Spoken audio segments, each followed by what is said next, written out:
All right, Yeah, and of we are course. live. Hello, everyone. Oh, yeah. Welcome to episode 25 of the MTVM podcast. I am your host, Diego Coya, and I'm excited to be here tonight. I'm always excited to do this podcast, but tonight should be a good one. I promise I don't have nearly as much movie topics as I did last week. Oh, dear. I do have 6 movie topics and some other topics in the other sections. And I think tonight's going to be another good episode. And I want to thank everyone for the amount of views we got last week. You know, it was really weird because it started off as like 165 views, and apparently now it's like 140. So I don't know if that's like a problem with you having views or something. I don't know, but we did have a lot of views in last week's Still a lot. stream. And like I want to thank you guys for that. So yeah, let's. Well, before we get started, you guys can give your introductions like you do every week. Hey, what's up, you guys? Film Fan 0599 here again, and I just saw the ad. You know, I have no superpowers. I just saw the ad, and I'm just here, for this podcast. So, yeah, but we're on episode 25, and we still haven't killed each other yet. This is quite surprising. So, yeah, and I'm excited to do the podcast as usual. We got my boy Diego here, my boy Andrew, so this should be exciting. And no further introductions. We don't need to go. No one else is here. Yeah, you're right. All right, so for movies, no. Alrighty, Duddy, folks. It's your boy Andrew Hayes coming at you with another episode of the MTVM podcast. And I just need to make a quick announcement. Everybody should shame Jackson Fulcher for not watching One Flew Over the Cuckoo's Nest. Let's shame him. Shame him until he watches it. I mean, it's not like anybody shamed me for not watching The Godfather for as long as I have, or for a long time I haven't watched The Godfather, and no one shamed Diego for not watching Back to the Future. So, for as long as, he didn't watch it. But, everybody must shame Jackson Fulcher for not watching One Flew Over the Cuckoo's Nest. All right, so we have a couple people in the live chat. So we have Owen Buckner, we have Jackson, we have Aaliyah. Aaliyah says she had Hooters for dinner. It was delicious. I've had Hooters once. It was actually pretty good. Wait, yeah, that was pretty good, too. I remember, so me and Diego, with a bunch of our friends, saw Independence Day Resurgence in the theaters, and then we made a plan to go to Hooters after. I remember, we went to Hooters, and we got to Hooters, and then I looked up at Diego, and I go, I fucking forgot that we just watched the fucking movie. Yeah, that movie was terrible. It was so forgettable, too. Uh-huh. Jackson Fulcher asks, is this the Emoji Movie Hour or no? It's not. I'm sorry, Jackson. No, the Emoji Movie I'm Hour so sorry. is your show on your own channel, Jackson. Watch the fucking One Flew Over the Cuckoo's Nest. Stop watching the Emoji Movie.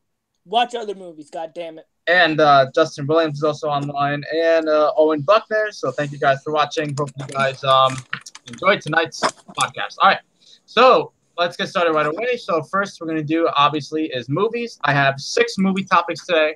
The first movie topic I want to go over tonight is if you guys know that Deadpool 2 was released in theaters on Friday. So I want to talk about the box office results, how it did this weekend at the box office and where it's at right now. This weekend, domestically, it made about $125 million. And surprisingly, it didn't top the first one, which I was almost certain it would. But it's still a lot of money, $125 million. And it actually became first place. So it took down Avengers Infinity War to the number 2 spot. Right now, the production budget, the production budget for the movie is $110 million.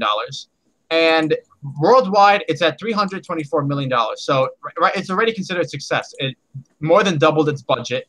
And so Deadpool 2, it only came out on Friday, but it's doing pretty well so far. I don't know if it's going to be because I know some people were speculating that it might be the first R-rated movie to gross over $1 billion. And honestly, I don't know if that's going to be the case, but I can see this perhaps topping the first one. I don't know. What do you guys think? Do you guys think it will top the first one? Like, do you have a prediction? Like, where will end?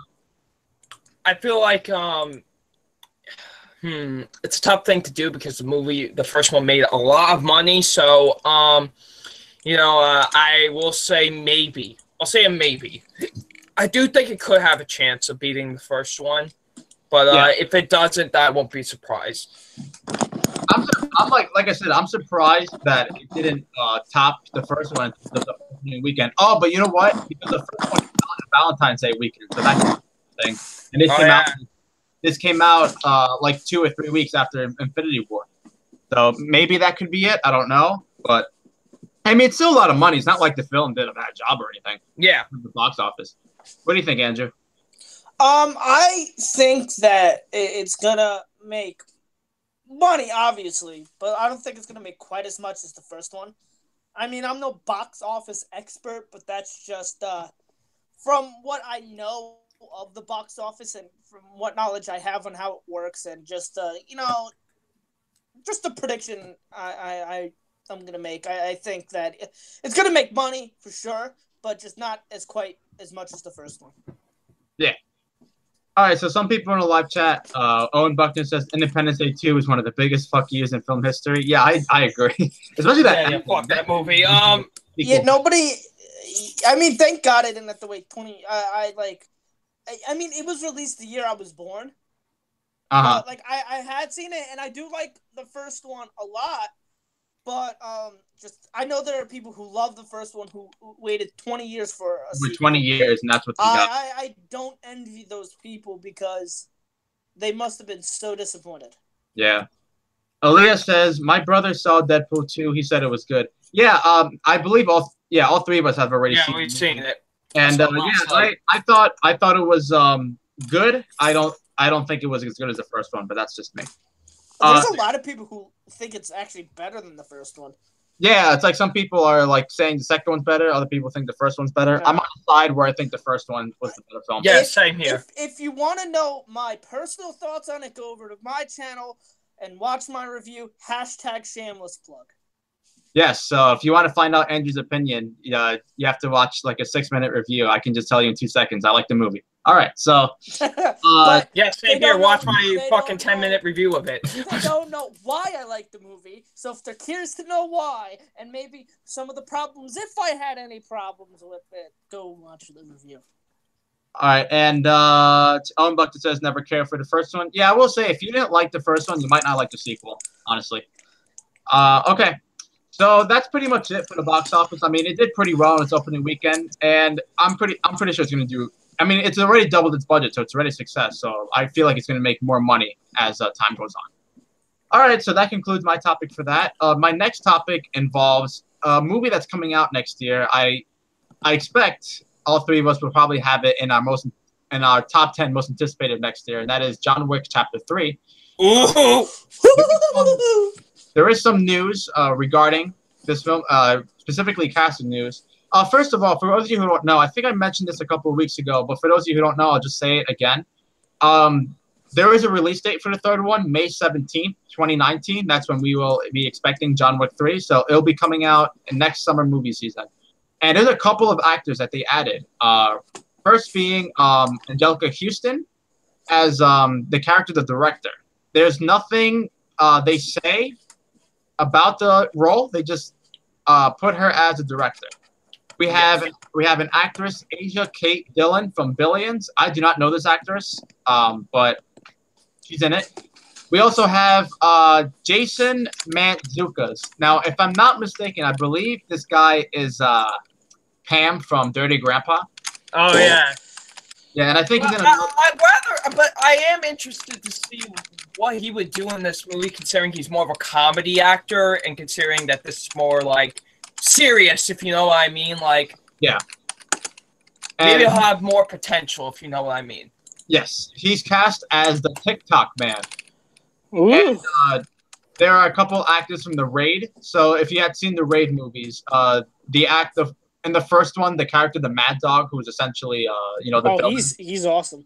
Yeah, and The Raid 2, I don't know the actor's name, but he's the assassin who the main character fights in the kitchen at the end. Ooh. Yeah, so they're both going to be in that movie as well. So yeah, they added. Oh yeah, and Halle Berry is another one who's going to be in the film. So they added a lot of females so far in the cast, and some of the actors from The Raid, and as well as Pam from Dirty Grandpa, who I think is in a comedy show that's actually well received. So maybe Dirty Grandpa was just just a bad thing for everyone at that time. But yeah, I'm obviously very excited for John Wick 3. I do like the first one a lot. I thought the second one was awesome. I'm a fan of the John Wick movies so far, and it's the same director as the first one and the second one. So the way the second one ended, it ended off on such a cliffhanger, and it was like, okay, what the hell is going to happen now? So I think the third one is crazy. And I'm really excited, especially with the new actors that they added. And, Lawrence Fishburne, they say he's coming back and all that stuff. So what do you guys have to say about John Wick Chapter 3? You guys excited? Does this casting make you more excited? What do you guys think?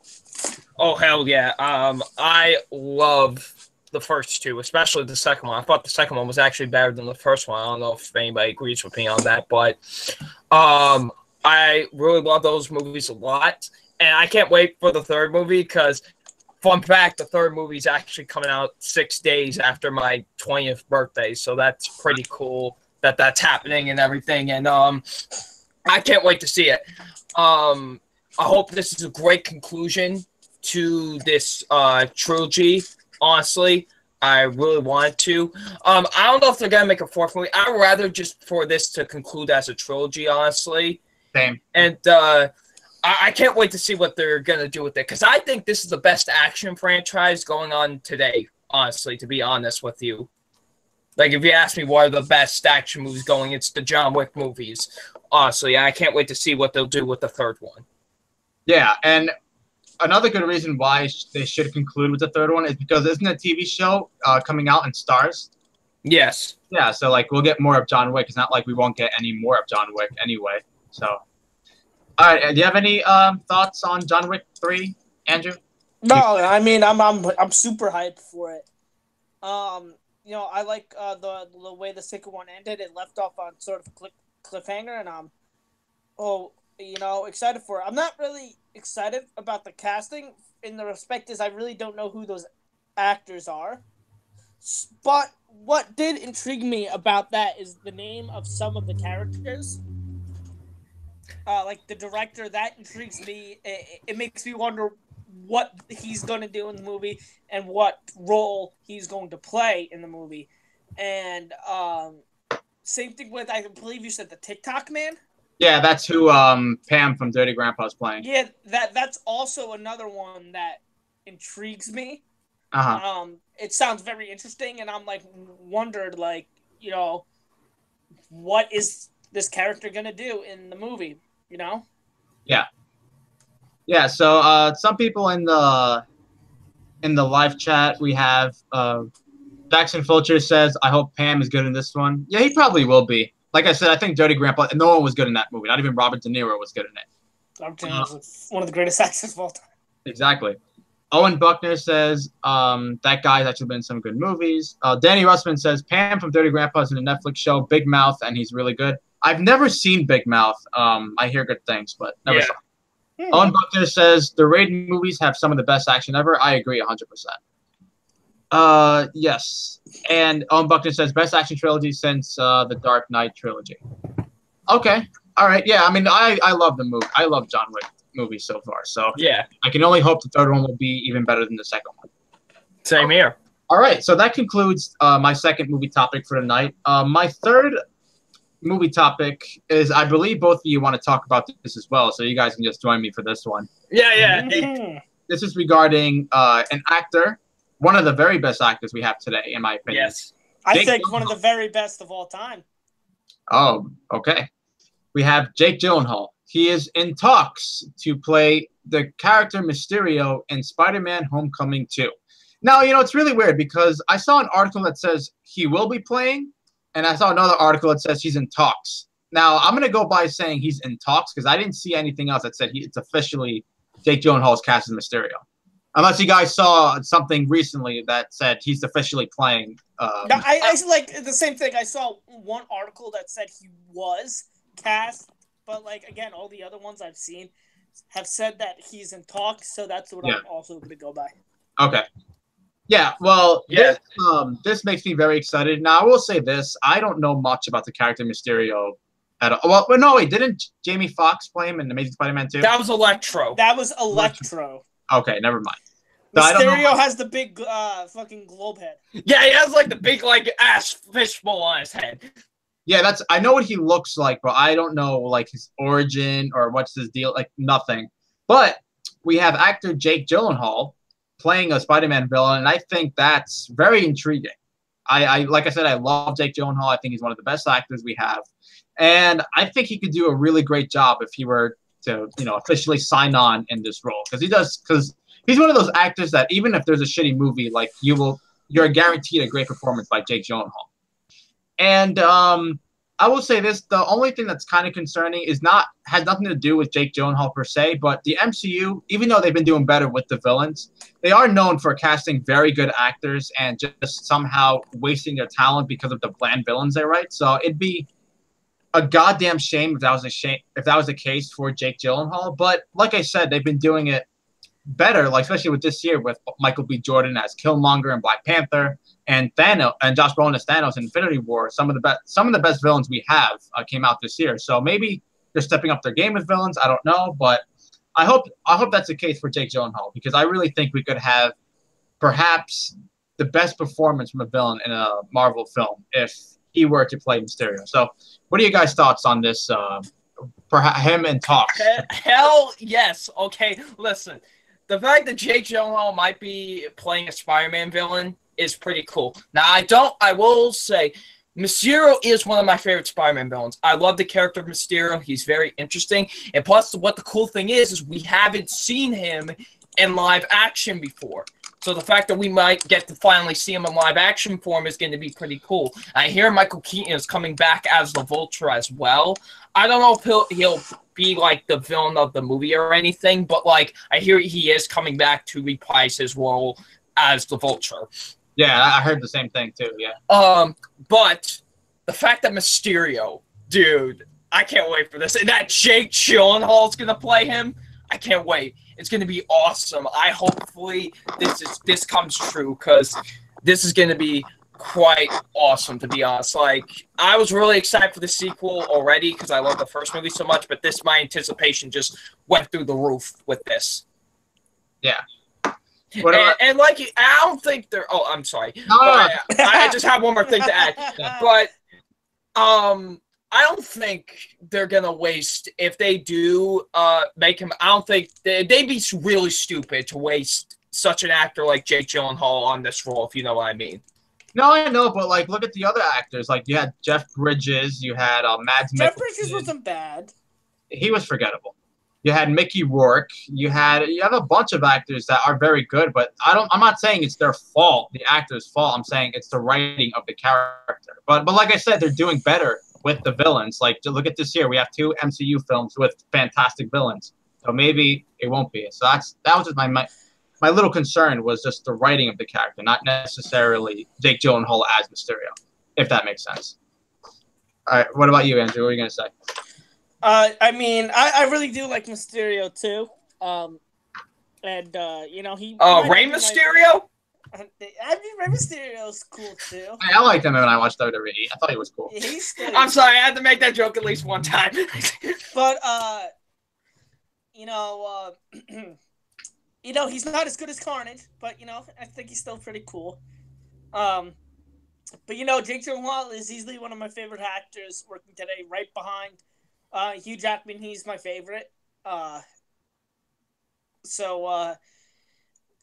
really excited. I mean, finally we're getting Jake Gyllenhaal as a villain or as a comic book character.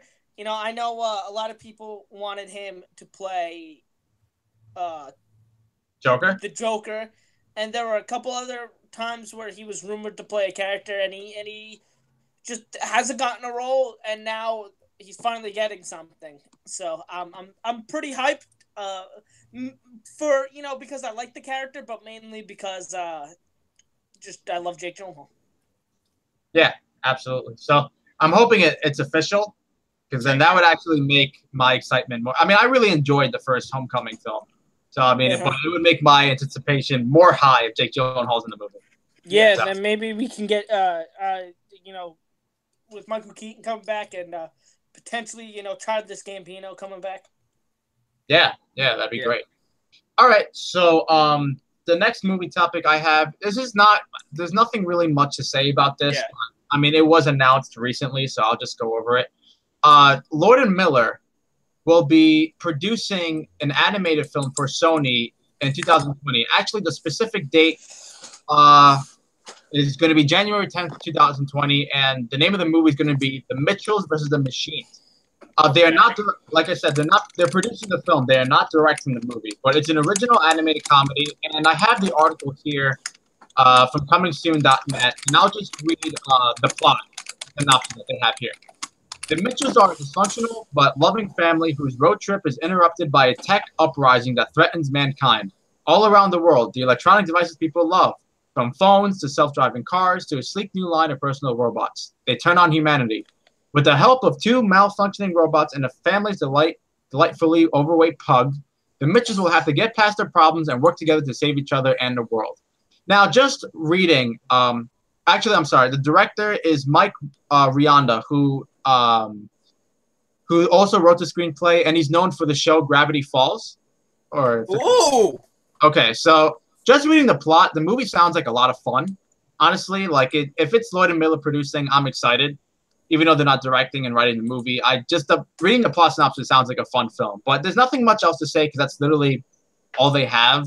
So is there anything you guys want to add to this news? I'm very excited on the fact that they got one of the writers for Gravity Falls, which I think is probably maybe like the best cartoon Disney Channel ever did. So it's great. It definitely is. It's great. But I'm excited. All right. What about you, Andrew?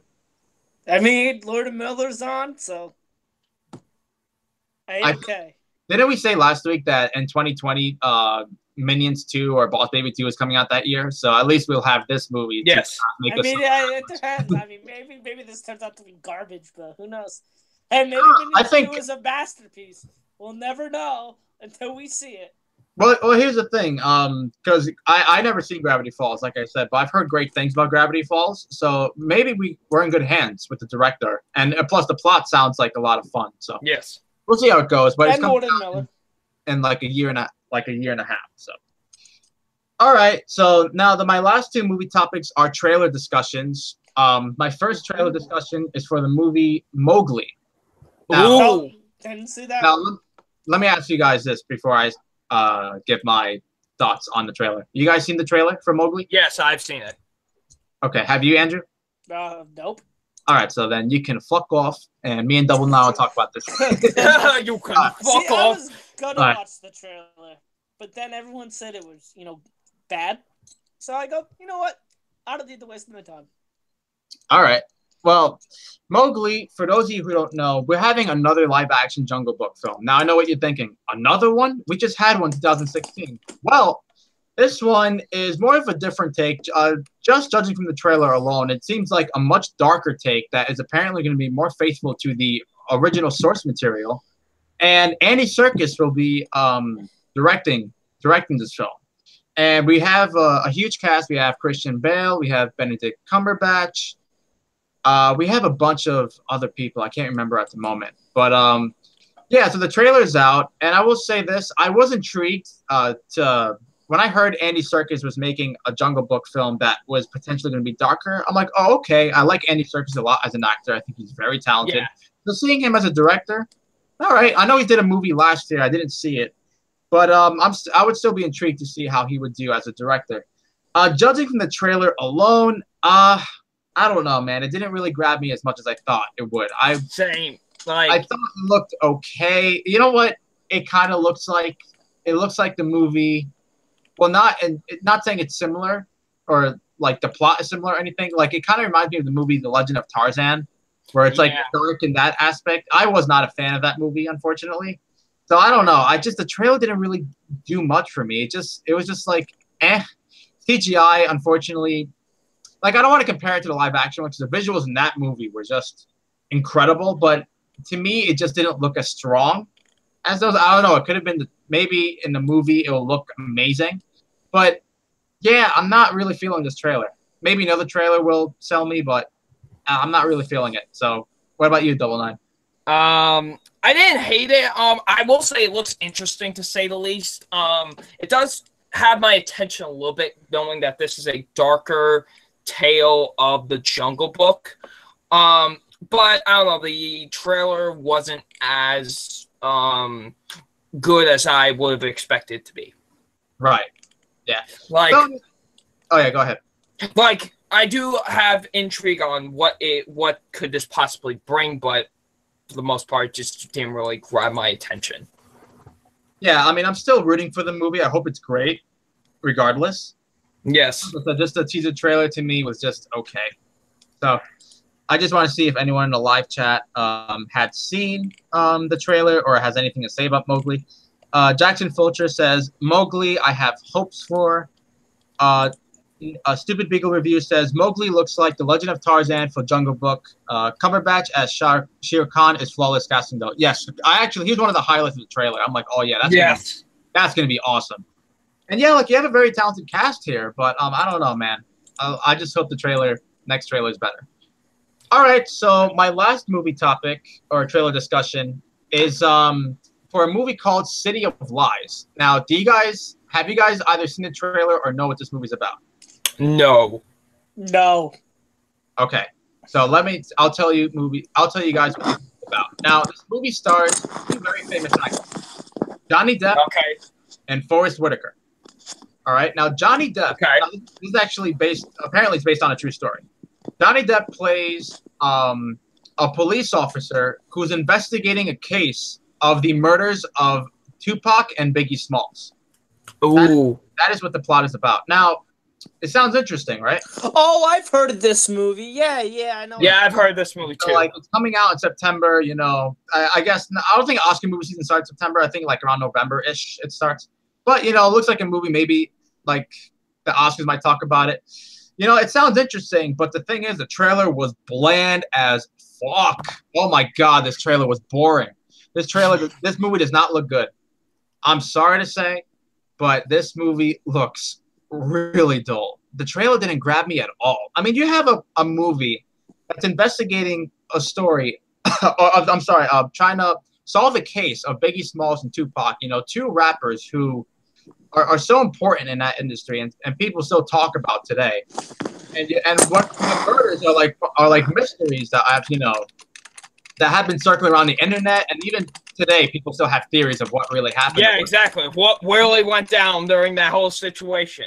Exactly, yeah. And you have Johnny Depp, who looks good in the movie, and Forrest Whitaker, who also looks good in the movie, but man, this trailer did not grab me at all. I don't know if it's me, but the movie just looked interesting to me. Like the movie Mowgli, at least the trailer. I'm really hoping the next trailer is either better or that the movie just turned out to be way better than what the trailer is selling it out to be. Because this movie just does not look good. And it sounds interesting. It's like an interesting concept, and it sounds like a really cool, like, detective film. But man, it was like a 2-minute and 20-second trailer, and it felt like I was watching 5 minutes of a boring. Yeah, that's not bad. Yep. I know you guys have seen the trailer, so I know you guys wouldn't really have much to say about the trailer, but if you want to watch a trailer, do so at your own risk, I guess. It just didn't look good to me. So here's the thing, though. They just did like a USA just like did a mini series about this, so I think it might be a little bit too soon that they're even doing a movie about that. A movie about this is literally coming out right after that. No. So I just think it's a little bit weird. That's all. Yeah. Yeah, and last year, All Eyes on Me, the Tupac movie came out, and I think 2009 Notorious came out, which was about the Biggie Smalls and stuff. So yeah, that's all I gotta say for my movie topics. That's all my movie topics for today. So Double Nine, if you have any movie topics, you can go ahead and share them. Literally, my only movie topic was Jake Gyllenhaal possibly being cast in Spider-Man: Homecoming 2, so we're good. So Andrew. All right, Andrew. So if you have any other movie topics, please go ahead and share us what you have. Okay, guys, here it comes. Now I just they announced and released the poster for the Lego Movie sequel, and I just wanted to get your thoughts on what the title was. It's called Lego Movie 2. The second part. No, okay. Oh yeah, I saw the poster for that. Yeah. Yeah, the poster actually looks really cool. Yeah. The poster looks really cool. I mean, honestly, when I heard the title, what I thought was Sharknado 2, the second one. It kind of reminds me of that because, just the subtitle, the second part. I mean, I kind of don't know how to feel about it. I mean, not like it really matters, but like, I don't know. I feel like they could have done better with this title. I mean, I don't have a problem with the title. I mean, if you ask me personally, though, I'm not even that excited for the sequel. I mean, I love the first one, but I don't know if a sequel is necessary. I think it's pretty obvious why a sequel is happening because the first one was a huge box office success. So, of course, they're like, money, money, money. I feel like if they're going to do anything, they could do like spin-offs of the other characters, Yeah, do more spin-offs, I would say. I want to see a Lego Shaquille O'Neal spin-off. I know he was in the first one. I mean, a Lego Shaquille O'Neal. You want to know what's sad? I would pay to see that day one in theater. No, I was going to say, I don't think Lord and Miller's coming back, right? I don't think so. They're producing it, writing it. I know they're at least producing it. Yeah, they're producing it, but they're not. I don't think they're writing or directing it. So that's another reason I'm like. Then again, you can argue Lego Batman wasn't written or directed by Lord and Miller, and look how that turned out. And that was great. Well, then the Lego Ninjago movie happened, and yeah, I didn't even see Ninjago, but it's not good. Oh, Jackson says they wrote it with the guy who created BoJack. Oh, really? Yeah. Really? I'm only yelling because Jackson wrote it in all capital letters. All right. Well, okay. That has me intrigued. Okay. That just got me actually a lot more hyped for the movie now, considering that, BoJack Horseman is like the fucking greatest show I've seen all this decade. So, yeah. Listen all right. Here, all right. So, yeah, I mean, I don't mind the title. The title's cool. I don't have a problem with it. I'm going to get used to it anyway. So, yeah. We'll see how it goes. Okay. My second topic is that Liam Neeson has been reportedly cast in the Men in Black reboot that stars Chris This sounds like the greatest news already. Stars Chris Hemsworth and Tessa Thompson. It actually did not know about this up until like I researched for it because I know that it happened, but I someone had sent me the link to this.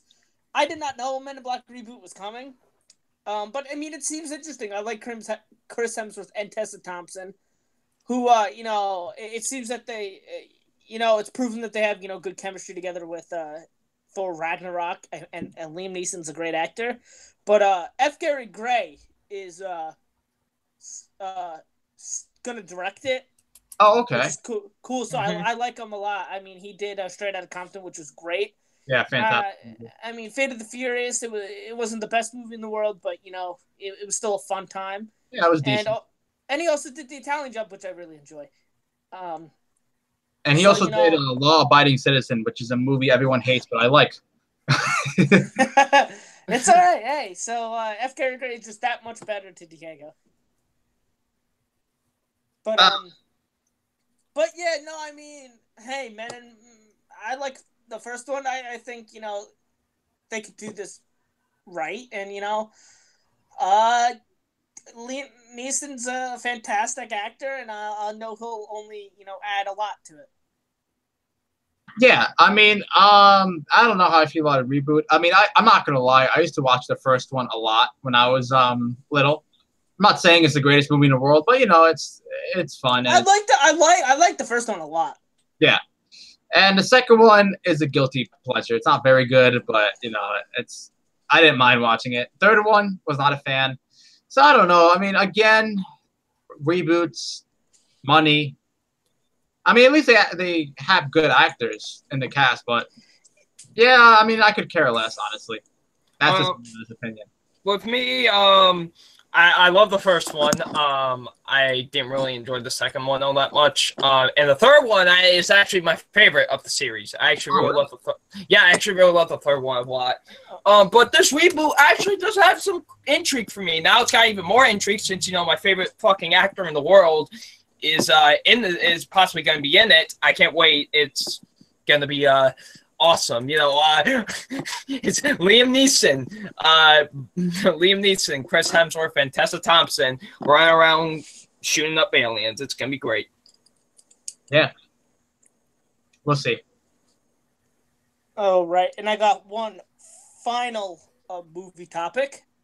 It's a new segment I actually want to do because I realized, I don't have a lot of lists set down for like 2014, 13, and so on, and I want to start doing that, and eventually get to my I eventually want to like get down like my top. I don't know how many I'm gonna do, but I want to get my like favorite movies of all time. I'm gonna like even do like past before I was born. Like I'm gonna do those years, and I'm calling this Back to the Past, where I go back in previous years and give you my top 10s. I'm starting with, even though I already had my 2016 and I also have my 2015. I'm not going to do 2015 today because I'll just save that for a different day.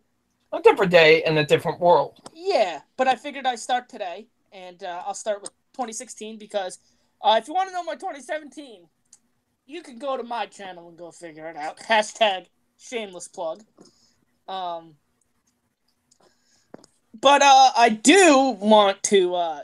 That 2016 I didn't do because I wasn't making videos at the time. So let's start off. I do want to give some honorable mentions before I do start off. In terms of honorable mentions, I got Captain America: Civil War, Deadpool, Arrival, Hunt for the Wilder People, and Moana. So very nice. very all great movies, but just barely missed it. Wasn't good enough though. All right, coming in at number 10 is Zootopia.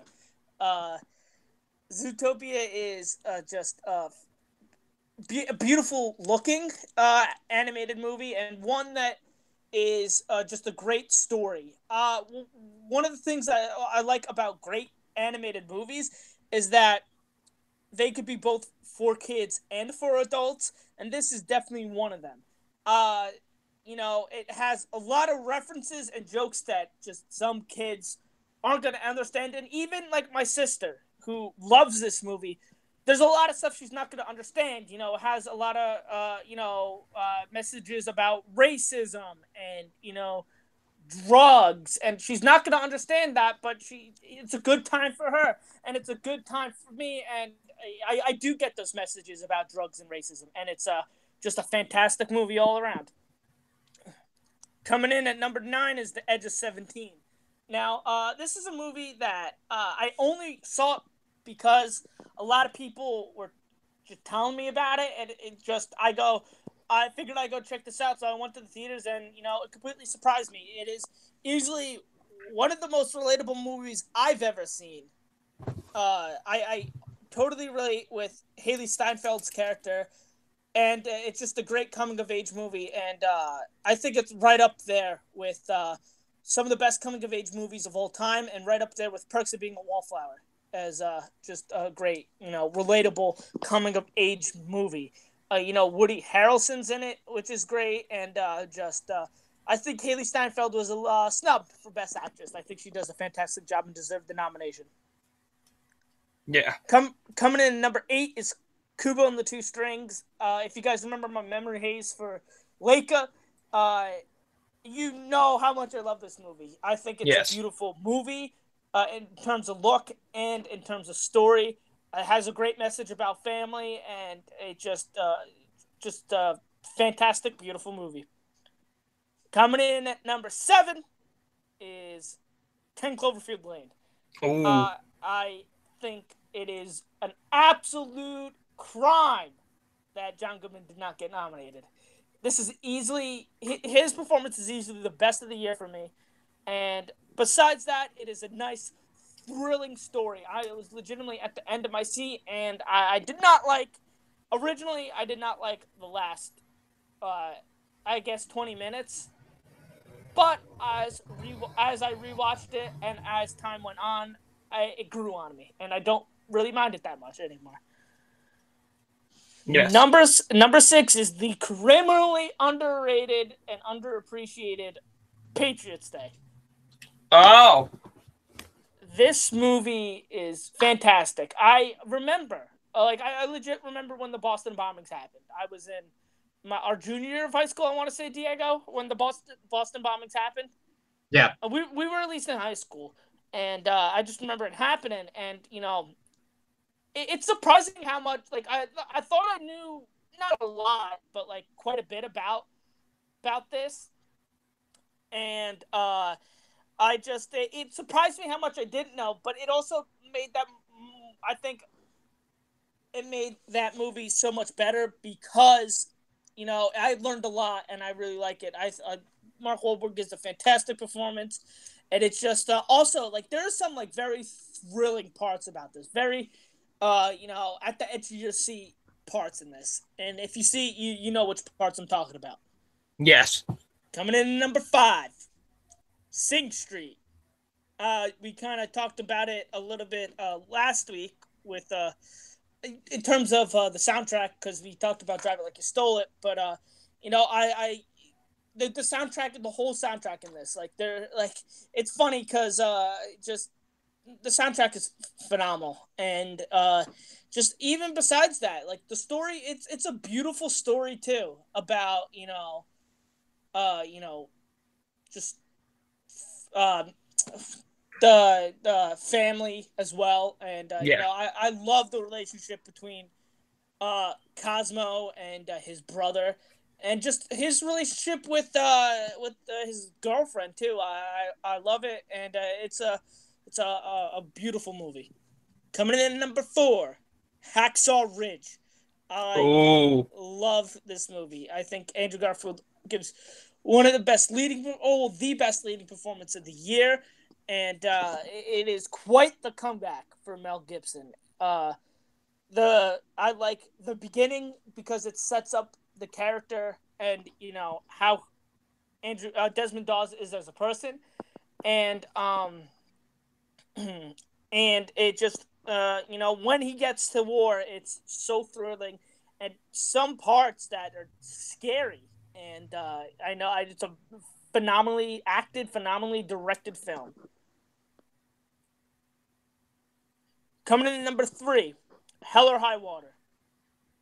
Ooh. I love this movie. This movie is a slow burn, but it didn't matter to me. I was so intrigued by the story, by what was going on throughout the whole film.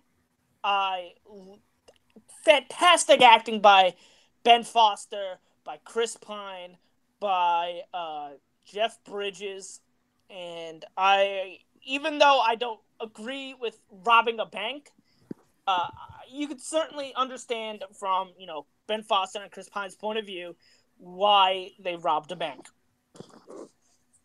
Coming in at number 2, The Nice Guys. Oh boy. This was such a shame that this bombed at the box office, because it is a fantastic original film that is so much fun, with great performances by Ryan Gosling and Russell Crowe, and I love the chemistry between the two of them. I also like the girl who plays Ryan Gosling's daughter, Angouria Rice. Yeah. Coming in at number 1, La La Land. I love this movie. I talked about how Edge of 17 was relatable. This movie is also very relatable to me. It's so happy and sad. It's so many emotions throughout this whole movie, and this is a fantastic movie, and I think this makes Ryan Gosling. I mean, for me at least, with La La Land and The Nice Guys, makes Ryan Gosling the MVP of 2016. And, yeah. And yeah, that is my top 10 of 2016. Sometime soon, I guess, I'll do 2015. Who knows when I'll do it. All right, great. So that's it for movie topics tonight. Now we're going to go transition into television. Now, tonight, I only have one TV topic, and this is something that's just, there's two words I will describe my TV topic. One is random, and the other is intriguing. Okay. I'll just go ahead and say it. This is involving former President Barack Obama and his wife, Michelle Obama, signing a Netflix production deal. Now, I do have the statement from Barack Obama here.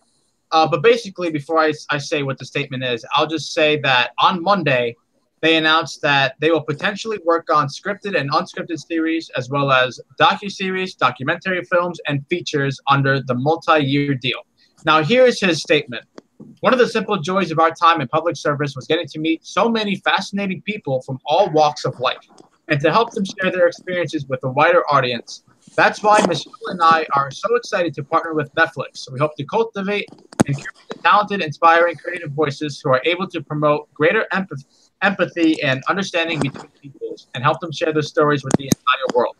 So yeah, they're going to be producers of upcoming shows and documentaries for Netflix. And I say random because when I read this news, I'm like, Barack Obama, Michelle Obama? Okay, all right, now not something I would have expected, but all right. But I am intrigued to see what they bring to the table. Netflix is a streaming service I do like. I enjoy their content.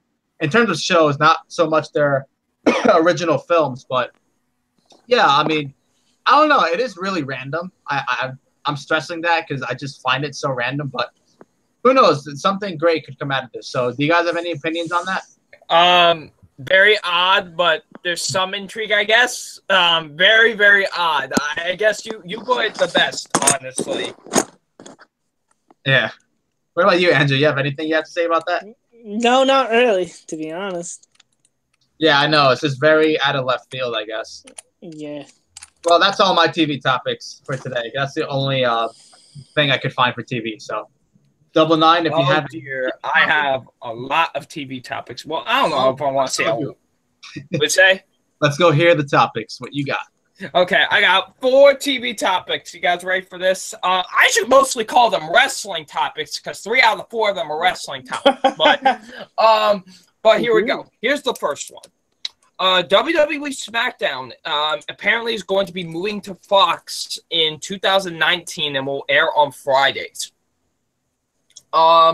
So apparently, SmackDown's ending their run with the USA Network, which I think is pretty stupid, but I'll get more into that a little bit later. But apparently, in October of 2019, they will be moving to Fox on Fridays.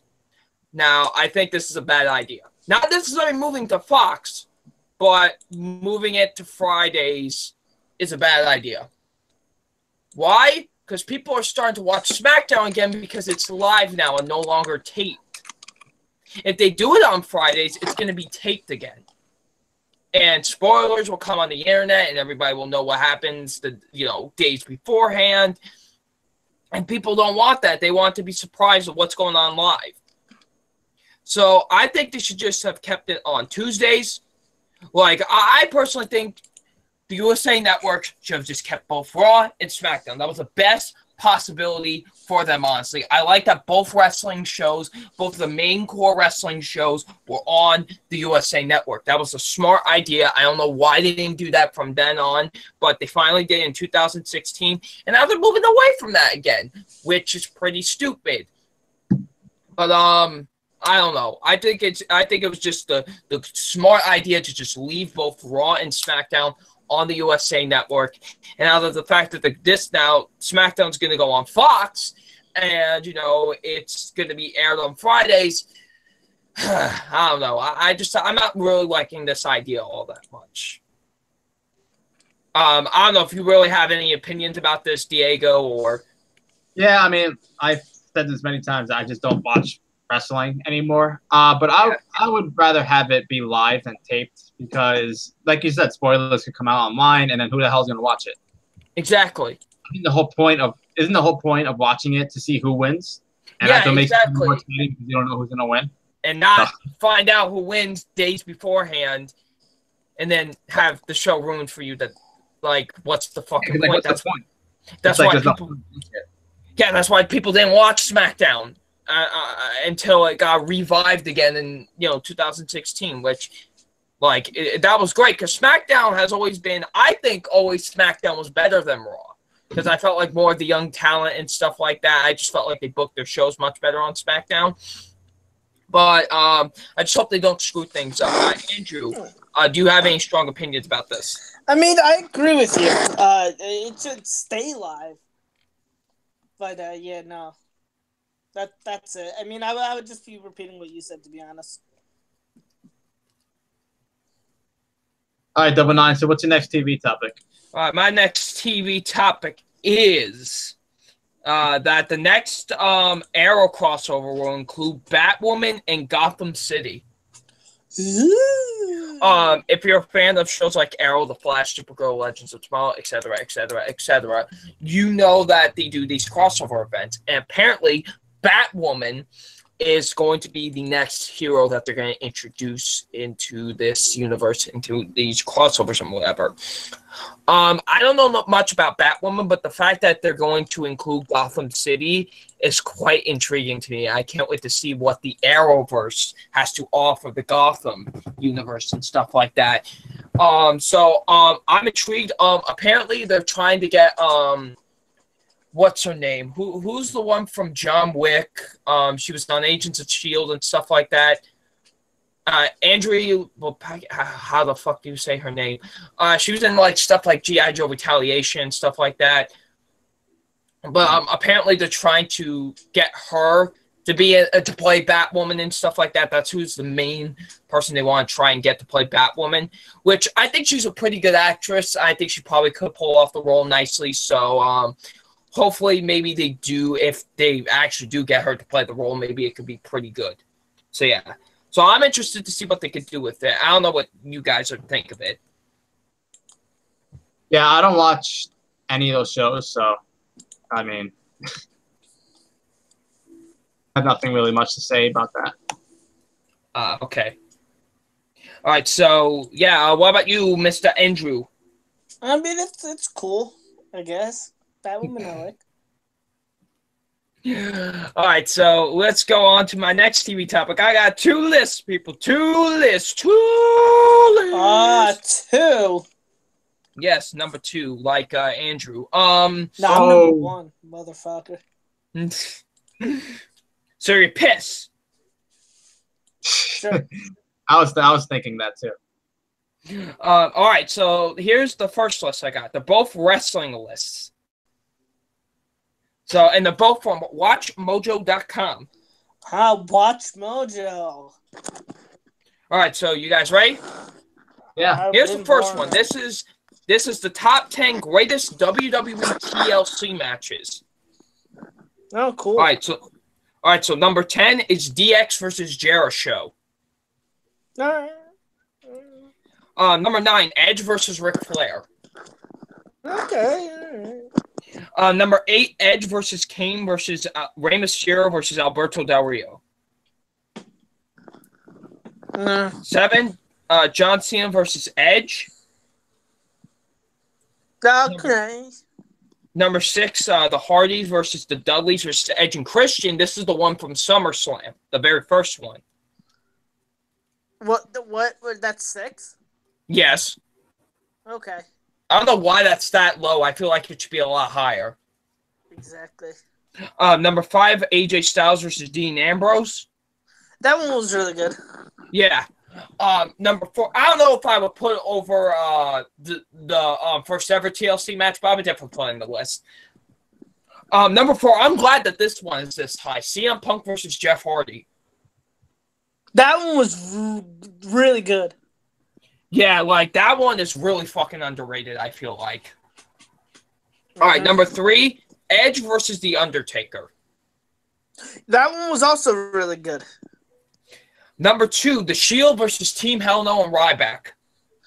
That one, it was good. Really good, actually. But that should be lower. And number 1 is Edge and Christian versus the Hardy Boys versus the Dudleys from WrestleMania 17. Which is rightfully so. Like, that's the greatest fucking TLC match. I consider that the greatest tag team match of all time. I had the distinct honor of seeing the only WLC match ever. Live. Yes! That was honestly a real fun match. By the way, there's a match that on here that is really missing. Which one? Kane versus Chris Jericho and Christian versus Bubba Dudley and Spike Dudley versus RVD and Jeff Hardy. That one is really good. That's the one from Raw. That was like one of the first ones. That was the first ever TLC match on Raw. Yeah. And that I consider that the greatest match in Raw history, actually. Like, I'm surprised that was not on the fucking list. Like, that really surprised me because that matchup. This list was alright. Yeah, from your reaction, Andrew, like 10 through 7, you weren't like impressed with those matches. Not really. All right, so the next list, maybe this next list might be a little bit more enthusiastic for you, sir. 10 wrestlers who need to win the WWE Championship. This is also by WatchMojo.com. Okay. All right, number 10, Bobby Lashley. No. Number 9, Rusev. Yes. 8, Cesaro. Uh-huh. 7, Drew McIntyre. Okay. 6, get ready for your nipples to be twist, Elias. Yes! Number 5, Andrea Cia Almas. Yeah, it's very much. Number 4, Sami Zayn. Okay. Number 3, Shinsuke Nakamura. Shinsuke. Number 2, Samoa Joe. Yes, very good. And number 1, Braun Strowman. All right. I changed the order around a little bit. I wouldn't include Bobby Lashley. What was the name of this list again? Top 10 wrestlers who need to win the WWE Championship. Oh, okay. I would put, honestly,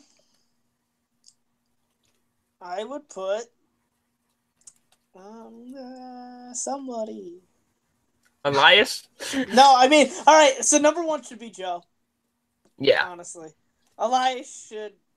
He was, as much as I like him, objectively speaking, he's good where he is. But for real, I mean, who would I replace Lashley with? I'll get back to you on that. I mean, I remember he was a good wrestler. What? He just came back, so I'd rather give it to somebody who. One of my favorite parts of watching WWE back then, or it might have been ECW, I don't know, but when he broke the cage on Umaga. Oh shit! Yeah, I remember that. That shit was amazing when I saw that. My jaw dropped. I was like, did that just happen? Did that just happen? Like, what the fuck? Yeah. All right, so that was my TP topic. Andrew! I'm not really seeing anybody that would replace him. I mean, I guess... I guess Biggie Langston or Matt Hardy. I'll say Matt Hardy. Put him in there instead. Yeah. Fuck it, Neville. He's still contracted. All right, but I got TV topic. Only one. I said I got TV topic. Meaning one. Oh, okay. One. All right. That's a one in, my own language. It's my 13 Reasons Why Season 2 review.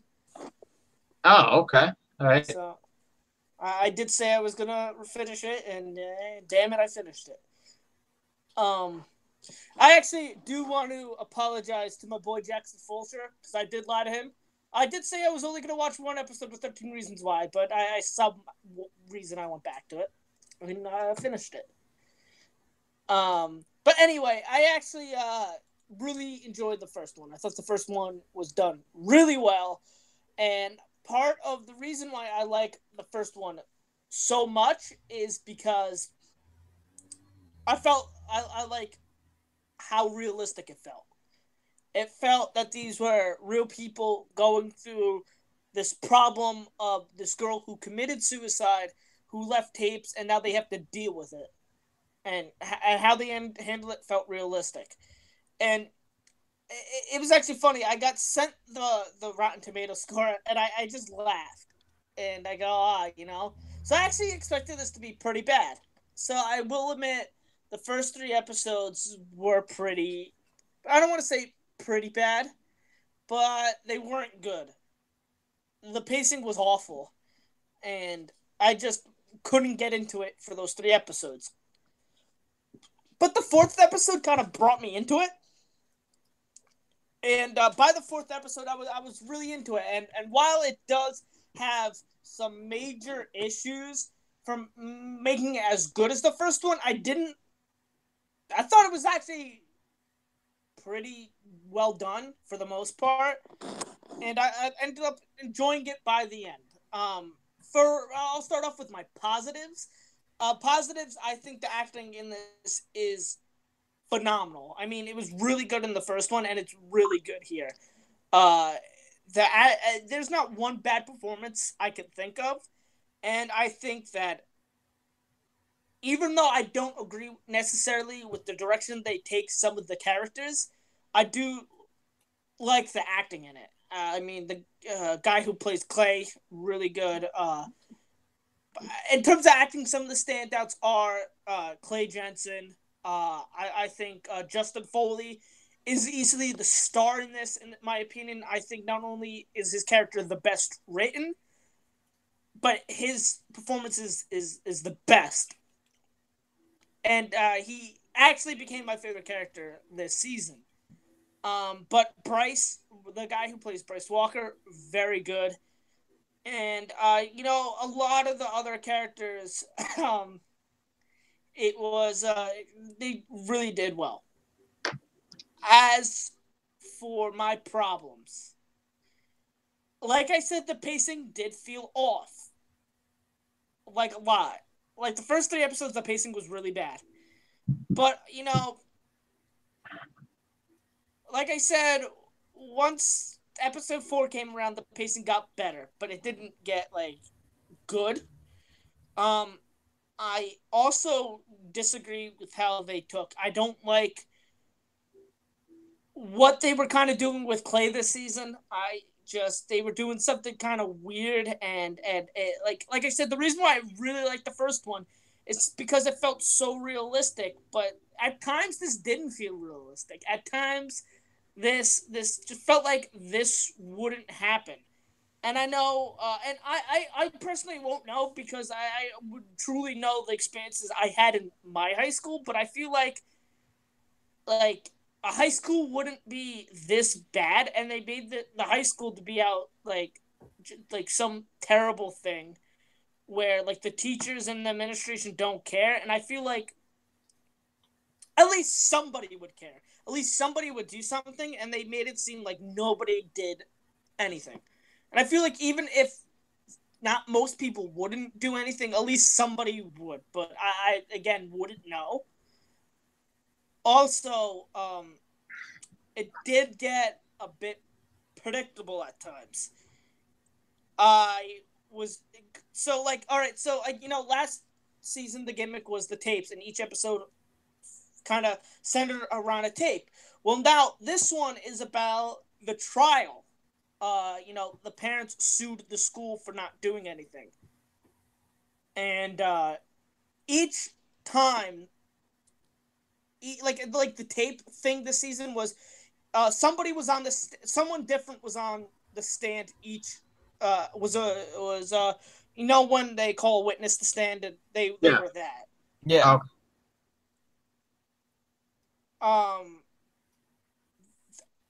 And and like I do think the tape thing, while it did kind of disrupt the pacing, and it felt like all right, like I feel like somebody would have finished these tapes a little bit faster, and it like that did kind of take out the realisticness of it. It wasn't too bad. This I felt like made the pacing suffer a little bit more than how the tapes made it suffer from season one. And again, I just did not like, so what's the name of the lawyer that defends the defendant? There we go. I didn't like what they did with the defendant. I didn't like what their case was onto why it wasn't their fault, because again, it didn't feel real enough. And I feel like this show tried to be real, and it just, in some instances, it wasn't real. But in the end, I did enjoy it for the most part. But like again, it feels like one great thing happened and one like bad thing happened. But at the end of the day, I feel like the good outweighed the bad in this instance, and I'd give it a 7 out of 10. Okay, that was like a solid score. Yeah, I mean, there are problems, like major problems, but like there are also some great things about it. So like like I said, at the end of the day, the good outweigh the bad. Are you planning on watching season 2, Double Nine? Yeah, I plan on watching it at some point, definitely. All right, what'd you think of the first season? I thought the first season was great. It definitely, it wasn't perfect, I think, on how I handled its subject matter, but I think they did a pretty solid job with it. I thought overall it was pretty great. Okay. Yeah. I really liked the first season. I thought it was compelling to watch, honestly. So yeah, I always was a little nervous about the second season because I thought it was a little unnecessary, but I mean, I'm still going to watch it sometime soon. Yeah. All right. So that's it for TV topics, I believe. Yep. So do we have any video game topics from I have one. I have one as well. Okay, Double Nine, you go first. Mine is the Battlefield 5 trailer that just dropped today. Cool. If anybody doesn't know, I am a huge fan of the Battlefield games. It is my favorite shooter franchise of all time. I love these games a lot. And last week I heard the announcement that they were going to make a fifth one, and they were going to have a reveal today. And I was like, okay, I'm excited. And this game looks fucking awesome. This looks like another exciting installment into this series. And I really like the gameplay that they showed in this. It looks very war-esque, and it looks really awesome. I can't wait to see what they have in store. And, I know a lot of people giving Call of Duty shit right now because they're apparently taking out the campaign out of those games and just making it multiplayer and stuff like that. But what I like about Battlefield is they're keeping that in there because they know people like that stuff. And, while still having the multiplayer and stuff. So I can't wait to see what they have in store for Battlefield 5, and hopefully it's another exciting installment into this series. All right. I know. I think my brother's like a huge fan of the games too. So yeah. Okay. You ever played Battlefield, Andrew? Any of the games? No, not really. I know I own Bad Company 2, but never really got around to playing it, to be honest. Oh, okay. Yeah, so maybe the game will be really good. So wait, when's it coming out? Apparently it's supposed to come out in, I believe, the fall of this year, I believe. Oh, okay. Yes. All right. So that might be something you want to save up so you can. Oh, definitely. All right, Andrew, what's your game topic? I actually got to thank you because you tagged me in this on Facebook, I believe. Yeah. Some more videos came out for Kingdom Hearts 3, so I just kind of want to give my thoughts about it. I think it looks beautiful, like just animation wise, but it looks really good. Like I'm already, as you guys know, really excited for it. But like, the gameplay looked good. I really liked, they shows a little bit more of the Toy Story world, which was really cool, and it shows something that you could potentially get in the Monsters Inc. world, and just shows some of the weapons you could use. But I think the thing that stood out to me the most, and I don't remember this being announced, it could have been announced, but I just don't remember it, is that Wreck-It Ralph is going to be in this game. Yeah. And I mean, he's going to be used as a summon because that's exactly what Sora is doing in the thing. And I'm excited because I really do like the summons, and and I think that Wreck-It Ralph is a perfect choice for it. And only let's hear to hoping that Genie is summon in this one too. But we still don't have a release date for it yet. I know it's weird. It's coming out this year. Like, it's a known fact. But, like, they're fucking on us with this release date. But I do think it's going to be announced soon at E3. But I hope they don't fucking pull a whole fucking Cloverfield Paradox. They're like, you know what? We're dropping it tomorrow. Yes! I mean, we're dropping this shit tomorrow. That better be better than what Cloverfield Paradox was. Yeah, I would freak the fuck out. Be like, all right, come on, like. Yeah. You they can't. I've never played the Kingdom Hearts game, so I really don't know what to expect. Hey, listen. Get the fucking remastered editions on the fucking PS4, because I know you have a PS4. Okay. Get them. Play them. You got it. All right. So, is that it for video games? That is all. Okay. So, that's all, folks. That was very rude. Do you guys have music topics other than the list? Nope. No. All right. Well, I have one. And honestly, the reason why I'm going over this is because, I mean, this is music after all, and I feel like this is important to music. For those of you who don't know, on Sunday, the Billboard Music Awards was on. Really? Yes, I did not watch it. But I do have the list of winners. Ooh. Won. So I'm just going to read the nominations and obviously the winner of each category. So, and you guys, if you guys have any thoughts, you guys can just say what they are. So, okay. All right. So the first one on the list, I'm going from the bottom to the top. That's how I'm going to do it. Okay. So we have the first one, top country duo / group artist. We have Florida Georgia Line, Old Dominion, and Zac Brown Band. The winner was Florida Georgia Line. Oh, God damn it. Okay, so do you like them, Double Line? I never even heard of them music. No, I don't. They're like that bro country shit. I don't like that. All right, the next one. Baby, the next one, song, you make me want to roll my windows down. All right, the next one is top country female artist. We have Kelsey Ballerini, Miranda Lambert, and Maureen Morris. Winner, Maureen Morris. Oh, okay. Congratulations. All right, top country male artist, Sam Hunt, Thomas Rhett, and Chris Stapleton. Winner, Chris Stapleton. Actually, Chris Stapleton's really good. I've heard some of the songs. I like him a lot. Why wasn't it Johnny Cash? Yeah, if it was years ago, then maybe, he'd win. But all right, top country artists. We have Kane Brown, Luke Combs, Sam Hunt, Thomas Rhett, and Chris Stapleton. And once again, Chris Stapleton wins top country artist. Nice. All right, next. Top rap female artist. We have but oh my God, are you kidding me? The Catch Me Outside girl was nominated. Ah, what?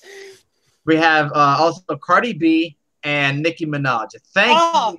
Thankfully, the Catch Me Outside girl did not win. Cardi B won. Oh, come on. I mean, Cardi B is really good, but come on, Nicki Minaj. She was great in Truffle Butter. Can't stand Nicki Minaj either. All right, Truffle Butter's a great song. Top rap male artist. We have 3 nominees. We have Drake, Kendrick Lamar, and Post Malone. Winner, Kendrick Lamar. My boy. Rightfully so. Yes. All right, so we have top rap artist. Okay, you don't even have to say the nominations. I know who fucking won. Just go ahead. Winner. There was 5 nominations, but the winner was Kendrick Lamar. Yeah. Like who fucking else was gonna win that award? Yeah, I know. Post Malone. Hey, he's He's actually really good. I like I him. know. I really like Post Malone. Yeah. Fetty All right. Wap is from New Jersey. The more you know. Yes, Patterson, very close to us. All right, top R&B female artists. We have 3 nominees. We have Beyonce, Oh. Rihanna, and SZA. Winner is SZA. Oh. Okay. I do love the song "All the Stars" from the Black Panther soundtrack. So. I do really love Chandelier. All right, so Great song. the next category is top R&B male artist. 3 nominees. We have Khalid, Bruno Mars, and The Weeknd. Winner, Bruno Mars. Oh, what? Okay. I mean, I love Bruno Mars, but I think The Weeknd should win. Yeah, Weeknd should win. I agree, yeah. All right, top R&B artist. We have Chris Brown, Khalid, Bruno Mars, SZA, and The Weeknd. Winner, Bruno Mars. Okay. All right, now we have top duo and group. 5 nominations. The first nominee is Double Nine's favorite group, the Chainsmokers. Hey. Shut up! Hey, listen. Closer's a good song. No. We have Coldplay. I like that song. Leave me alone. Imagine Dragons. Okay, Migos. I'm probably saying that wrong. Migos. Migos. Okay, and U2. Winner, Imagine Dragons. Wait, Okay. hold on a second, player. Did you just say what I think you said? U2 was nominated because that's some bullshit right It there. was nominated for top duo and group. Hey, All right. fuck them. They suck. All right. We have top female artist. We have Camila Cabello. We have Cardi B. We have Halsey. Halsey. Okay. Demi Lovato and Taylor Swift. Winner for top female artist, Taylor Swift. I knew it. All right. What you made me do? All right. Fuck that song. Top male artist. Drake, Kendrick Lamar, Bruno Mars, Post Malone, and Ed Sheeran. Winner, Ed Sheeran. I knew it. I thought it was gonna be, Kendrick Lamar. This is the fucking Billboard Music Awards, people. Hey, but Ed Sheeran's really good. Did they do anything for rock music, or did they just completely ignore that shit? Yeah, I guess they just ignore that shit. I'll give you the award. What the fuck? Fuck them. I'll give out the award for the rock. And the nominees for Best Rock Band are AC/DC, The Beatles. This is years ago. We need 2008. We need 2017 nominations. Oh, okay. And I'll just give you the winner. Pandas and the Needlefish. Okay, there we go. All right, so I guess we shall move on to the list.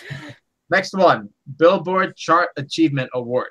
We have Camila Cabello, Cardi B, Drake, Sam Hunt, and Ed Sheeran. The winner was Camila Cabello. Oh, really? Okay, cool.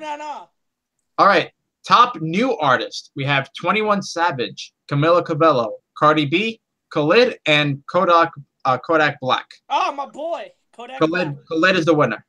Nice. Kodak Black.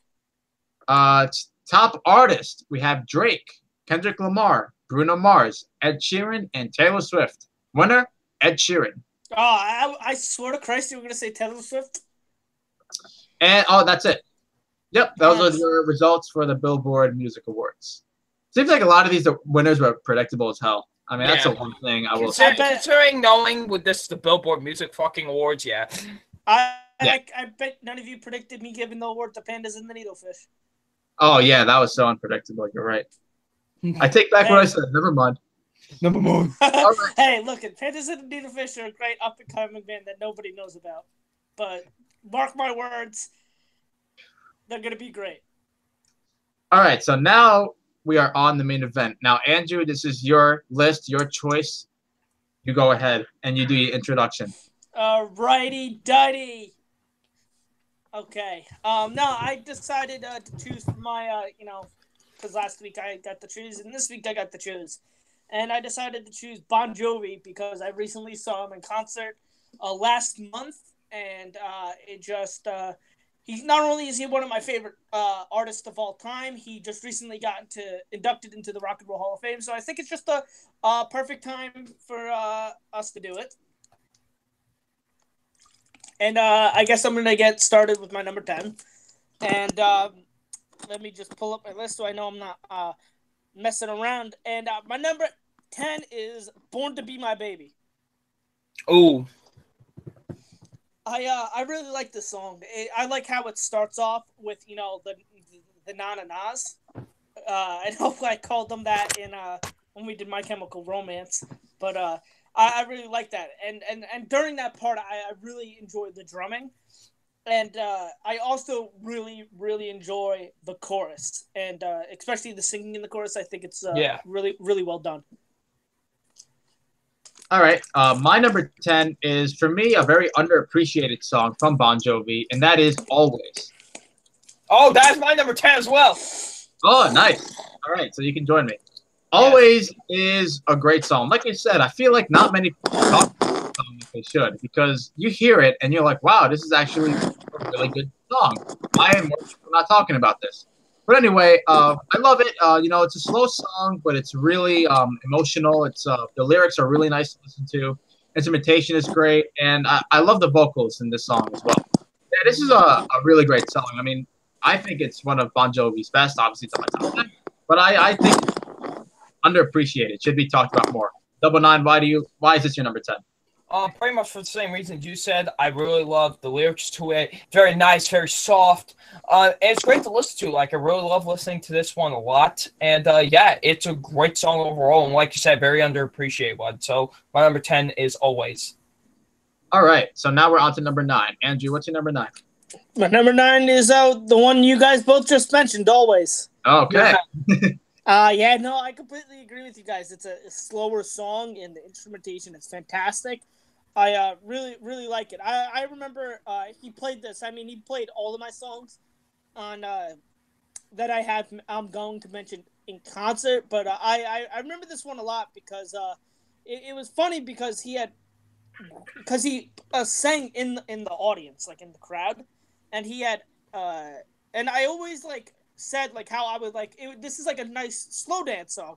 He actually got a woman and started slow dancing with her, which I thought was really cool. Oh, it's awesome. So so I go, how funny is it that I always think this would be a nice song to slow dance to, and he slow danced to this song. But anyway, it's a nice slower song, and I agree, very underappreciated. All right, my number 9. I feel like it's another underappreciated song. Blazes of Glory. Oh yeah, very underappreciated. You know what I kind of consider this part? It kind of sounds like his other song, Dead or Alive, like a continuation of that song. Mm-hmm. It sounds pretty similar when you listen to it, but it stands on its own and it's pretty damn good. I love the lyrics to the song too.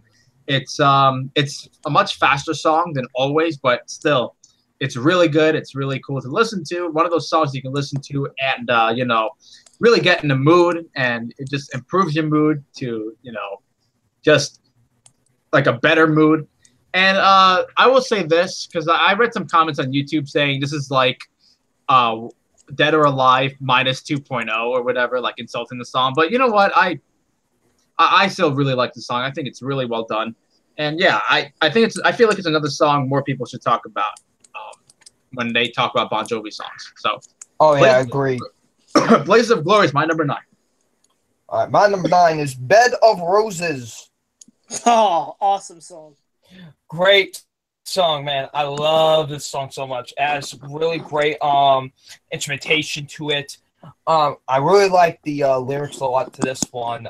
They're really fantastic in my opinion. And it's kind of one that doesn't get talked about too. Like, I don't know. Like, this one doesn't get talked about as much as well, which I really think it should. So, yeah, my number 9 is Bed of Roses. All right, now we're on to number 8. So, Andrew, what's your number 8? My number 8 is Lay Your Hands on Me. Okay.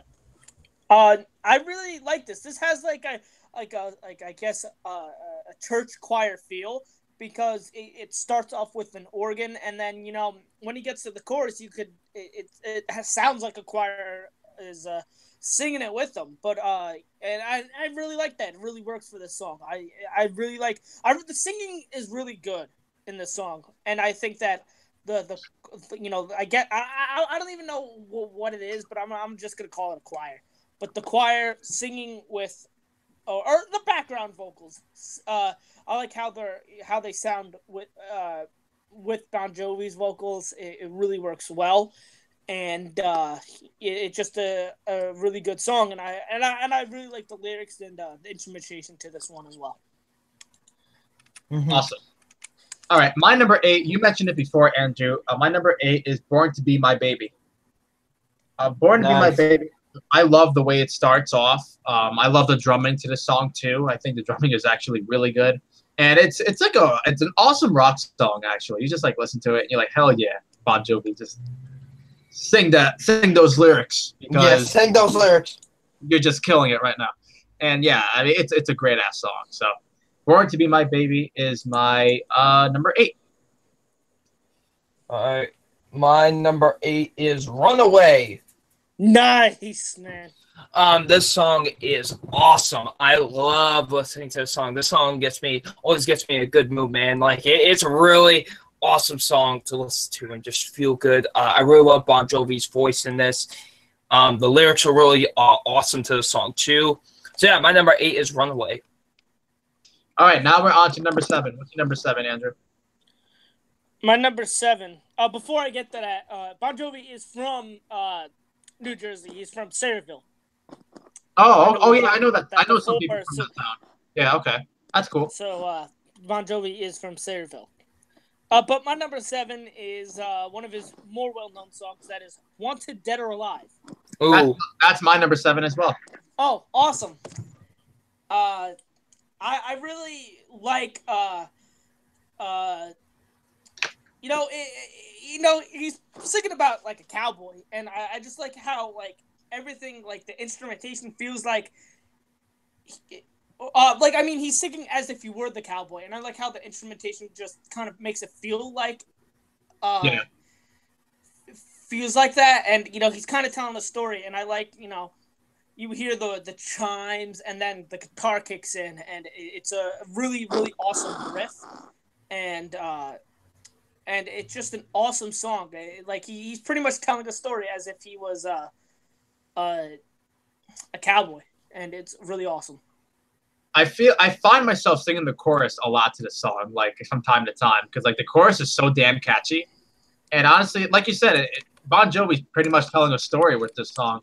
And like the guitar and the way it sounds, especially in the beginning, like the introduction, that's like a little bit instrumentation, then the lyrics come out, and it goes along so well with what the song is about. And it's like, wow, this is just, I know this is easily one of his most popular songs. And for good reason. I think it's actually the first song I've heard from Bon Jovi. Like the first song that introduced me to him was actually this song. And yeah, it's awesome. And it's popular for a damn good reason. So that's my number 7. "Wanted Dead or Alive." all right, my number 7 is "I'll Be There for You." Oh, okay. Not the Friends theme song. No, not that one. No, this is a different one. But yeah, this song is really great. I've always enjoyed this one. My mom was always a big fan of him because she really likes his music a lot. So I did listen to a lot of his songs, and this was always one of them that always stood out for me. So yeah, my number 7 is "I'll Be There for You." Okay. Now we're on to number 6. What's your number 6, Andrew? My number 6 is one 999 mentioned. That is "Runaway." Nice. This song is phenomenal. I love the keyboard in this is just great. That how it starts off, and Bon Jovi singing this is really, really, really good. And I love it in the chorus, but I really like it towards the end when he, goes very, very much higher. And it was actually funny because he didn't sing higher, that high part in live in concert. But he had the flu, so it's kind of understandable. But still, it was. I remember, because this was the first song he played during the encore. And I just remember the keyboardist playing that, part on the keyboard, and people just going nuts, and rightfully so. Yeah. All right. My number 6 is another popular song from Bon Jovi. That's "You Give Love a Bad Name." This is a terrific song. Uh, It's very popular for, once again, a damn good reason. And yeah, I love the way it starts too. Like when he just says the words, "Shot through the heart," and "You're too late." You give love a bad name, and it's just like how the guitar and everything just goes ahead after those lyrics. It's just awesome. And then the guitar solo, like near the end, is really. Then why the fuck are you laughing? Because now I'm not you know. laughing. Yeah, You're making a face. I'm responding to it. Oh, okay. I mean, I know why you're laughing. You know why I'm laughing. All right, if you say so. But yeah, this is an awesome song, and I can understand. I know some people have this at number one, and I can completely understand why if you do. But it's my number 6, but I still love this song. It's a great song. So yeah, You Give Love a Bad Name is my number 6. What the fuck are you two laughing about? Jesus. My number 6 is Thank You for Loving Me. Oh, you're welcome. Not you, you fuck. Sorry. But no, this song is really great. It's a nice little kind of more or less acoustic, more chillaxed song, and it's great. Like it really gets you like nice and moody and whatever, and it's very fantastic. Yeah. Yes, I agree. All right, now we're on to number 5. Now, what's your number 5, Andrew? My number 5 is the one you just mentioned. You Give Love a Bad Name. Awesome. That's my number 5 as well. Oh, look at that! Fantastic, bro. Yes. All right. I mean, I agree. I think just the way it starts is epic, where it's literally him singing and, no instruments, and then after he like sings the "You Give Love the Bad Name," and then the instruments kick in. And I actually remember this wasn't the first song he played when I went to go see him live, but I just remember, he played 2 songs, and then he started talking a little bit and whatnot, and he goes, this is a Bon Jovi concert. I want everybody to stand up, and he's hyping up the crowd. And then all of a sudden gets right into the song, and it was pretty amazing, and it was really awesome seeing this live. I really like Diego. Love the guitar solo. And fun fact, this is actually the first song that I memorized in its entirety, like the lyrics in its entirety, and it was funny because my freshman year, I had forgotten when drama auditions were, and so I guess I'm singing this song because this is the only song I memorized. And I sang it, and I sang a Bon Jovi song and got a good part. Coincidence? I think not. Actually, Aaliyah brought up something I completely forgot. It actually wasn't. It was actually in Guitar Hero 5. Mm-hmm. If you remember. Oh, yeah. It was in one of the Guitar Hero games. It was in one of the rock band. It was in one of the rock bands too. Yeah, that's right. Yeah. All right, Double Nine. Why is that your number 5? You Give Love a Bad Name.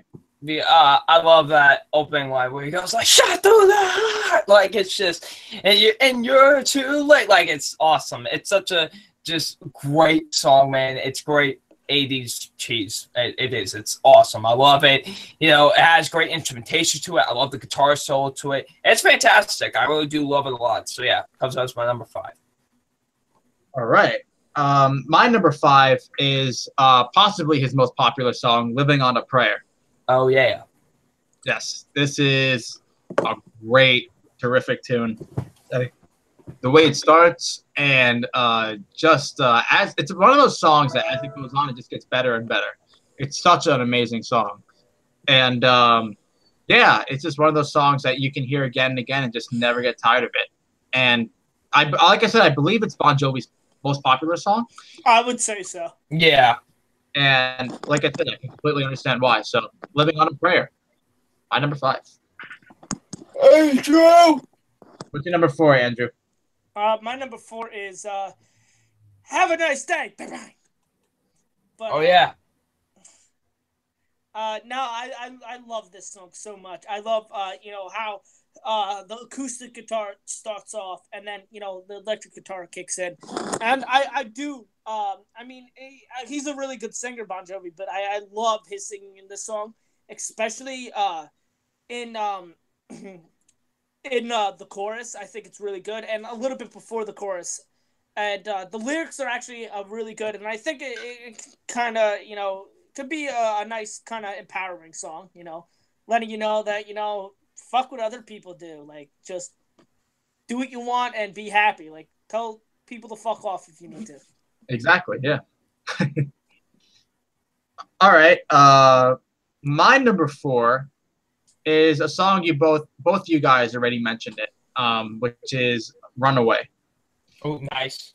"Runaway" is a fantastic song from Bon Jovi, easily one of their best. And yeah, you guys pretty much said it all. So I don't want to sound repetitive, but I'll just say this: it's a song I've listened to many times, and as many times I've heard it, I still just don't get tired of it. It's so well done. It's really catchy, and yeah, I mean the lyrics are really awesome too. It's just a really good song to listen to. It just gets you in the right mood when you listen to it. So Yeah. yeah, that's pretty much what I gotta say. You guys said it all. So "Runaway" is my number 4. So one of those Tres Cuatro. Okay, now number 4 for me is "In These Arms." Nice. This one is very soulful, actually, like quite surprisingly enough in some aspects. It's really fantastic. Like I really find it kind of almost empowering and almost inspirational in a way. It's really fantastic. I quite love it a lot, and I really do think Bon Jovi sounds fantastic on the song. Has some great instrumentation to it, and is overall a phenomenal tune. Yes. All right, now we're on to number 3. My number 3 is "Bad Medicine." Oh, Awesome song. Yeah, no, this is an awesome song. I love how the drums and the bass and the guitar all start off the song, and then he sings it. Like I've said this quite a few times, but like his singing is phenomenal in this song, and especially in the chorus. When he's saying your love is like bad medicine, and like the lyrics are really good too. And I also like the bridge where where he's saying first you need, and then the background vocals are saying it's kind of like he's saying something, and then the background vocals are like answering him and responding to him, and I just think that's really cool, and that's a real nice touch to the song. Nice. Okay, so my number 3 is a song both you guys. No, I'm sorry. I think it was just Double Nine who mentioned it. "Bed of Roses." yes. Yeah, Double Down. Yeah. This is a beautiful song. Mm-hmm. If I could describe it in any way, it's slow paced, but it's just amazing, and the lyrics are just powerful, and it's such a nice song to listen to. They're different than what Bon Jovi usually does, but different in a good way. And Double Nine, you said it all. All right. My number 3 is "Living on a Prayer." Ooh. Like, this song is so awesome. Like, we're halfway there. Whoa! Like, it's just, it's one of the most iconic songs of the 80s for a reason. It's awesome. It's got awesome lyrics, got a great instrumentation to it.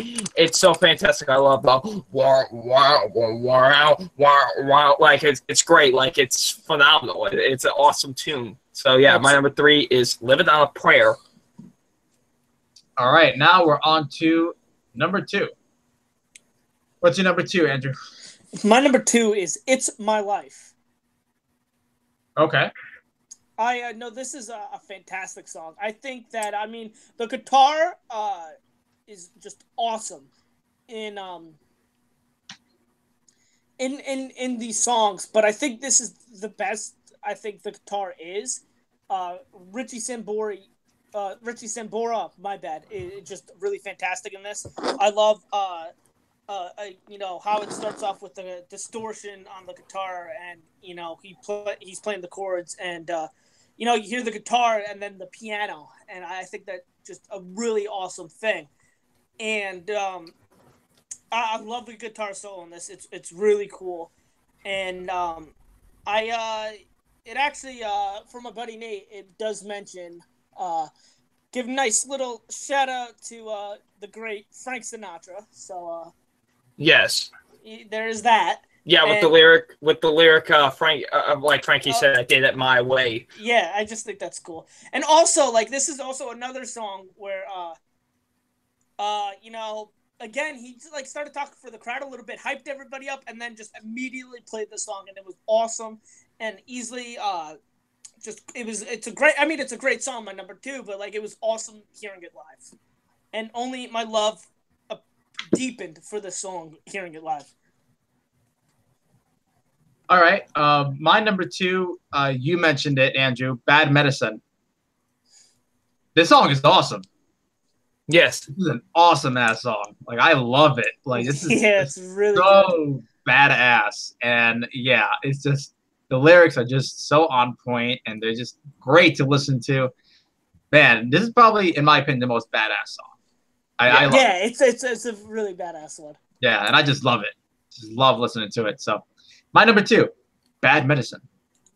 My number 2, fuck the both of you for pointing so goddamn low on the list. Wanted, Dead or Alive, you fucks. This song is amazing. Holy shit. Like, you know, when it's got so much of a Western feel to it. Like, you know, when you hear the like, it's so awesome. So mellow. And so it's so great. Man, like when I first heard this song for the first time when I was a kid, I was like, my mind was like blown. It was such an awesome song. It still is to this day. It's still one I still come back to with Bon Jovi, honestly. And it is incredible. I love it so, so much. And of course, when he goes, you know, wanted, dead or alive, it's amazing.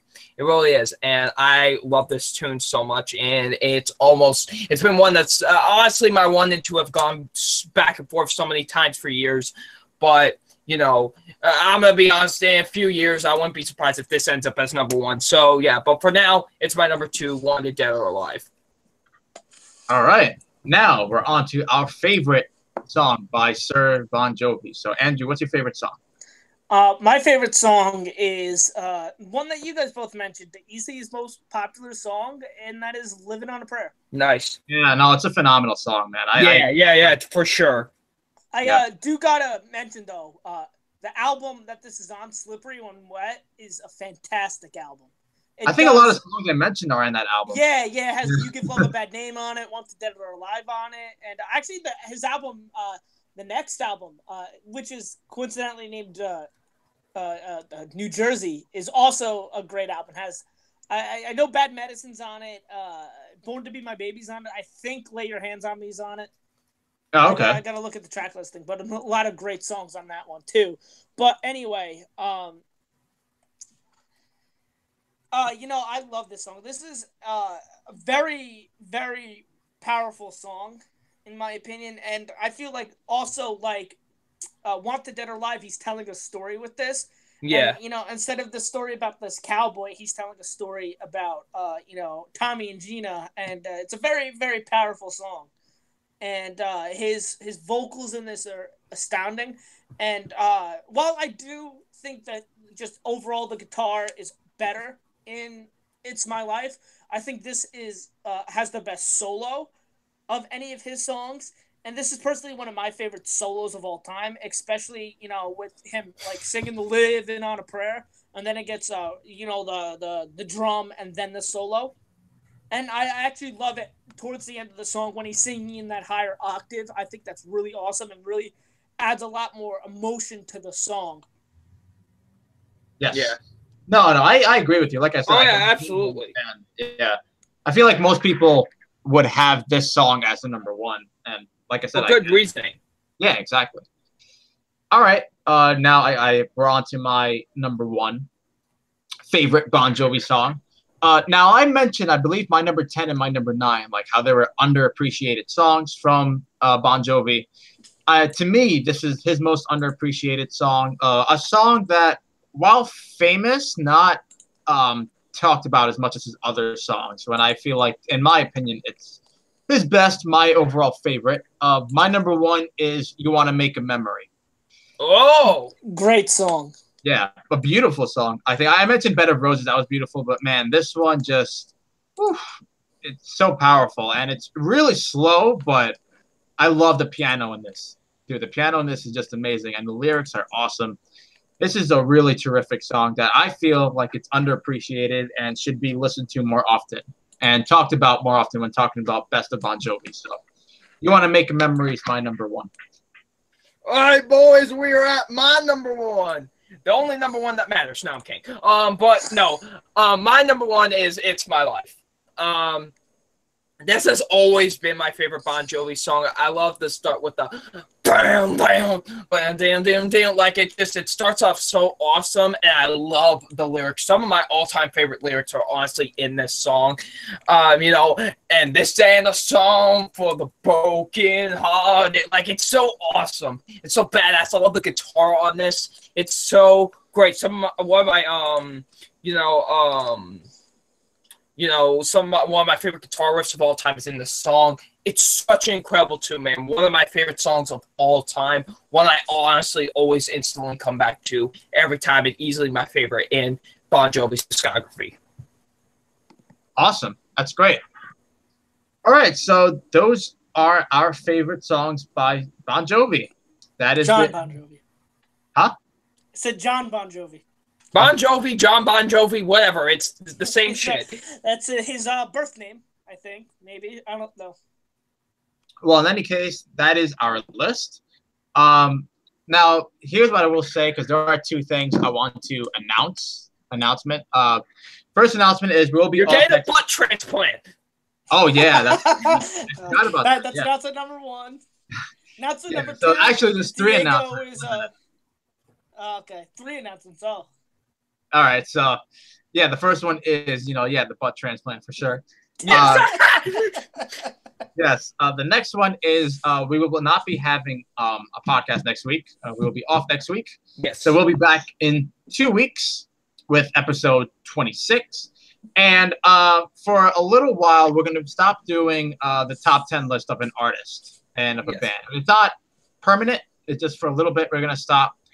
And yeah, that's pretty much the announcement. I will have the list up on Spotify of the best of Bon Jovi songs that we have. We had nowhere near as many songs as we did last week, where we all had different songs. Oh no! Yeah, because I feel like Bon Jovi. I mean, Bon Jovi has a lot of great songs, but like a lot of his more well-known ones, a lot of people just like consider his best. Yeah, consider his best. Yeah. So on that note, that concludes the podcast for tonight. So I want to thank you all for watching episode 25 of the MTVM podcast. It does mean a lot. I want to thank you guys for joining me like always. Thanks to people in the live chat as well, people who participated. And yeah, I'm excited to come back in 2 weeks. We'll see what goes on in the entertainment world in 2 weeks. Who knows what could happen. And yeah, you guys want to say anything before I end the broadcast? Well, thank you all for watching. As usual, this was a great episode number 25 of the MTVM podcast. And thank you all once again. And hopefully we see you all in 2 weeks. So, yeah, I'm Double 9, baby. And we will see you all later. Peace. All right. And Andrew? Andrew Hayes reminding you that thank you for watching the MTVM podcast. And just remember, guys, Daisy Ridley thinks I'm more handsome than Double 9. We're going to go there now. All right, fine. Fuck it. It is a fact. I got to pull up the shoulder pad. All right. So on that note, thank you guys for watching. Until next time, I'll see you guys in 2 weeks. And yep, have a great day and enjoy your weeks. My birthday is also this Friday, so I'll be 22 by the time next MTVM. Happy birthday, you old bastard! Are you gonna listen to the Taylor Swift song? No, hell no. You won't ever catch me doing that. Not even when I'm drunk. No way. All right. I'll keep those. He's like, that sounds like a challenge. Challenge accepted. All right. So, see you guys later. Have a good one.